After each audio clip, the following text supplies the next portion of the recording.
What is going on, guys? Welcome back to the channel. My name is Miguel. You're watching Miguel EDC, the channel where we talk everything EDC gear here. And today we're talking about the 5 most carried knives of last month. That's right. I kind of wanted to pick up this series. I started doing it last month. A lot of great comments from you guys wanting to learn more and asking questions and really interested on what sort of gear I'm carrying. Of course, I'm making tons of content on a lot of knives that I'm showcasing on the videos and the regular uploads, but there are knives that I carry more often than others. Some knives really stand out to me. Some knives just feel better in the pocket overall. And we're going to start the list off here with the Kizer Drop Bear Zero. I mean, this one has been an absolutely no-brainer. The Drop Bear was already a very popular knife from Kizer, and they kind of took the recipe and just perfected it pretty much. They gave the aluminum handle treatment with the button-operated liner lock.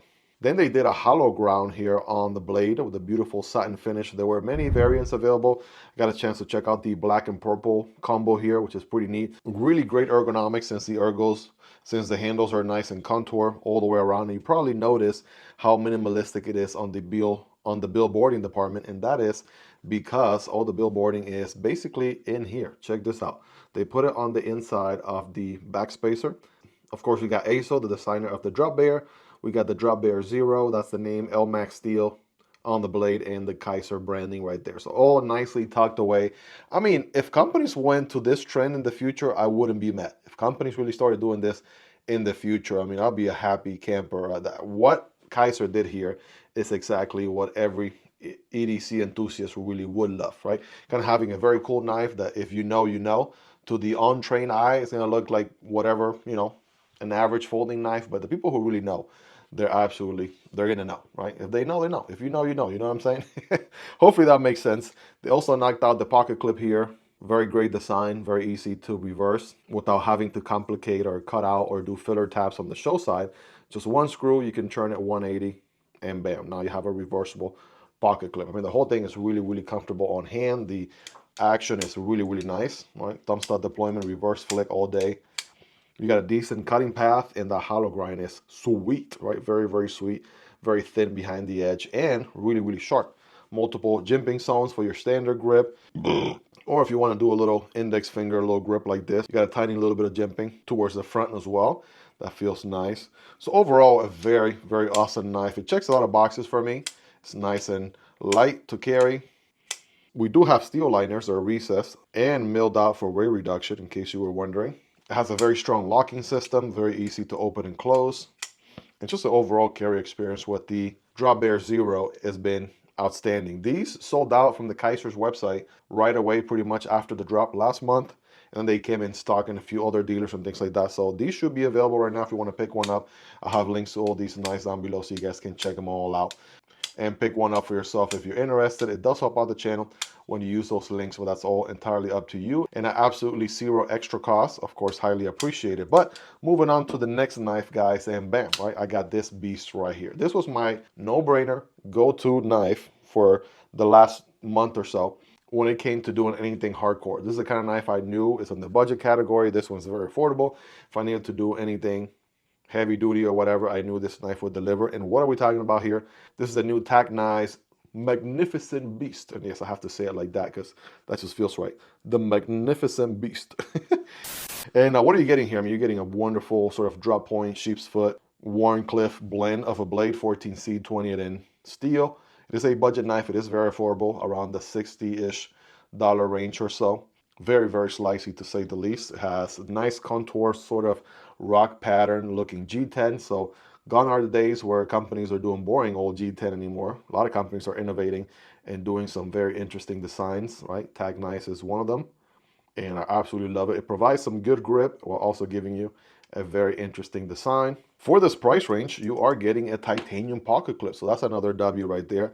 Nice little titanium pocket clip that's also comfortable on hand. I'm gonna go solid 9 out of 10 right there. And not as heavy as you would imagine for a, I wouldn't say large size knife really. We have recessed liners with some milling on them, a liner lock for nice and easy access, right, to disengage. The blade is heavy enough. It's nice and drop shutty, like that. And a very good opening hole there for spidey flick and thumb deployment. So that also feels really, really good. Reach around on the front flipper, side of the index finger, and just good old side of the thumb here. all feel really, really snappy, very well tuned. The D10 on it has been very, very nice. And the pocket clip is designed, although I thought it was a little bit too long for my liking, right? The little ramp that it has underneath makes it so it goes in and out of the pocket pretty good. All right, so pretty easy to go in and out of the pocket there in my experience. A workhorse in my pocket at all times. That's what you get with this knife. So finger choil here, nice and easy to forward choke. We have jimping zone here, a nice jimp zone right here as well. So very nice to either lock up here or there, whichever route you want to go. The back spacer is also nice and jimped as well. Little crown jimping going on there.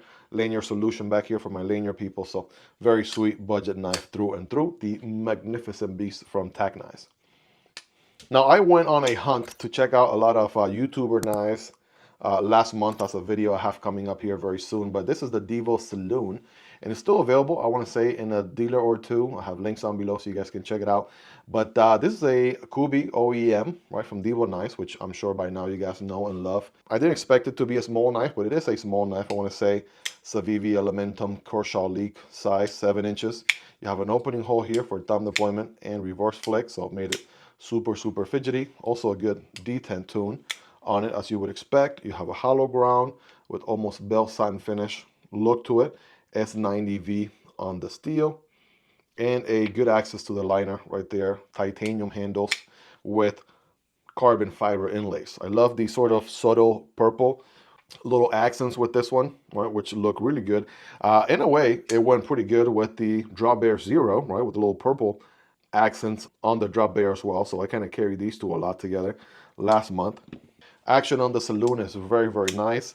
The blade is very interesting. It's like a sheep's foot, but with belly, reverse tanto, whatever you want to call it. It's really, really sweet. Also found out these are a limited series, which is interesting.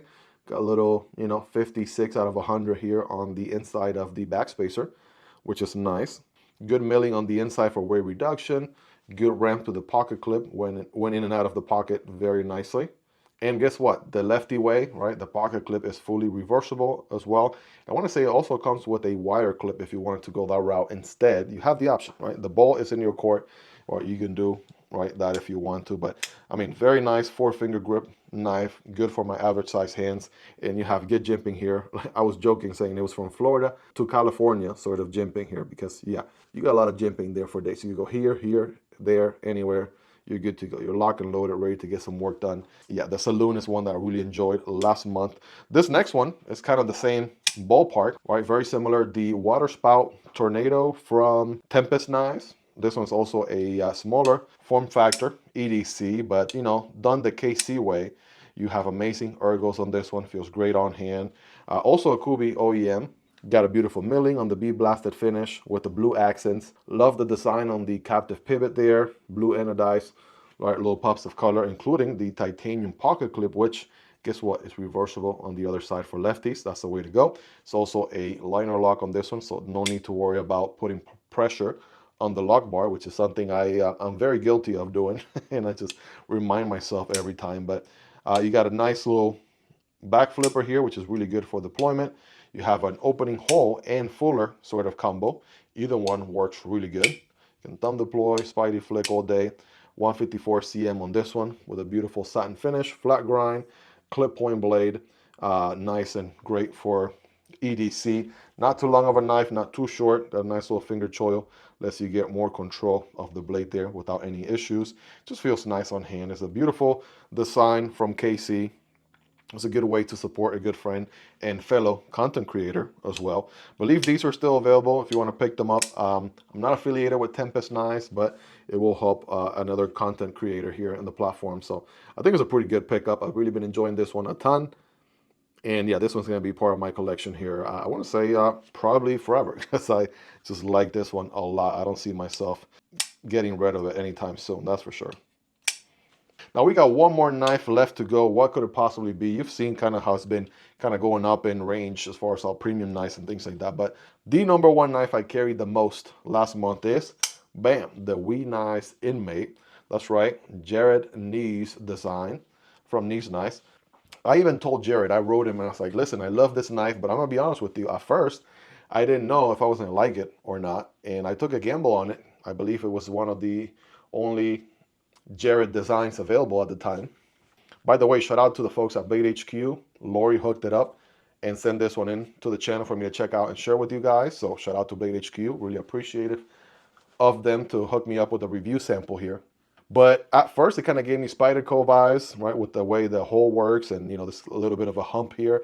And I kind of went through a very similar phase that we all go through with Spydercos. At first, you're like, okay, I'm not really convinced on the sort of Spyderco design, and then you handle your first Spyderco, and then you got to get a second one. Then you handle a second Spyderco, you got to get a third, and a fourth, and a fifth, and a sixth, and next thing you know, you got 10, 20 different Spyderco knives. Well, similar reaction with this one. I didn't know at first how much I was going to like it, but I am happy to report this is one of my favorite knives of all times. For starters, I mean, talk about Jared here. He really enjoys sharpening knives. He knows what it takes to have a very slicey knife. So this is a hollow ground with a very, very thin geometry here behind the edge. This thing is like a laser beam if I've ever seen one. 20 CV on the steel. Of course, WEKnife is the OEM, right? Partnership on this design. We're looking at titanium handles with a nice little raindrop sort of milling to it. Something pretty different. You don't see a lot with other manufacturers, or at least I haven't personally seen a lot myself. I do like how it actually lines up with the pocket clip. Like this one right here lines up, that one lines up, that one also lines up. So it's very interesting. It carries the same pattern from pocket clip to the actual handle itself. I like that Jared did the stress relief cutout on the inside. So there's like zero thing. I mean, there's like nothing getting in the way for a very nice in and out of the pocket experience with this one. The ramp is also a good design there. So beautiful jimping on the lock bar. Nice and easy to disengage. We'll say drop shot. I mean, I must have probably at this point clocked in maybe 1,500, 2,000 flicks. And I'm not even exaggerating on this knife. And every one of them has been very, very solid. Thumb deployment off the hole. Spidey flick. Those are all money. Money! We got this nice, very minimalistic front flipper, but it works with jimping on both sides. So you can, yeah, deploy this thing any way you possibly can imagine. And it just absolutely works each and every single time. The handle is nice and comfortable, right? It's not going to be a hot spot anywhere. So there's a lot of tension there for sure. Nice contour all the way around. Milled on the inside for weight reduction. Just the typical stuff you expect on a good EDC knife from someone who's checked out knife after knife after knife after knife. We got a nice little titanium backspacer with a lanyard solution back there, right? Some other jimping here right behind the sort of opening hole, right? Kind of gives me Spyderco PM2 pair 3 vibes, the way you lock up there. And you can get nice and close to the blade here. You have to be mindful of what you're doing, right? Use a knife responsibly. Some people were commenting, oh, I can't handle a knife like that because I think I might cut myself. I'm like, my guy, you're using a knife. Don't use a knife as if it's your first time using a knife. Use your knife responsibly and obviously know what the heck you're doing. Other than that, you're going to be okay, right? Just use a little bit of common sense. You're going to be all right. That's all it takes. But yeah, very, very good plunge grind situation as you would expect from Jared. The action is amazing on this one. I really enjoyed it a ton.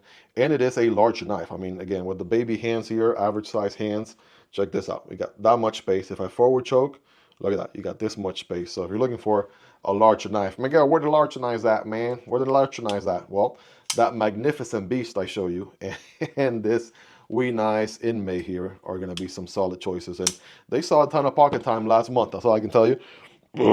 So let's do a quick rapid fire recap, right? Anything from large knives to way smaller knives. You can see the size difference right there on those. There is the Tornado Waterspout. This is the Divo Saloon. We did the Magnificent Beast. And last but not least, the Drop Bear Zero. Let me know your thoughts on these guys. What do you guys like about them? What do you love about them? Is there anything you dislike about them? Let me know. Let's hang out in the comment section down below. We'd love to hear your thoughts. Links to all these down below in the description and pinned comments if you guys want to check them out. Prices, availability, and variants. It does help out the channel when you use those links, but that's entirely up to you and at zero extra cost. Check out this video I recommend right here to the left, or this video YouTube recommends to the right. Thank you for hanging out with me until the end, guys. Take care, and I'll see you on the next one. Either this one or this one. Peace.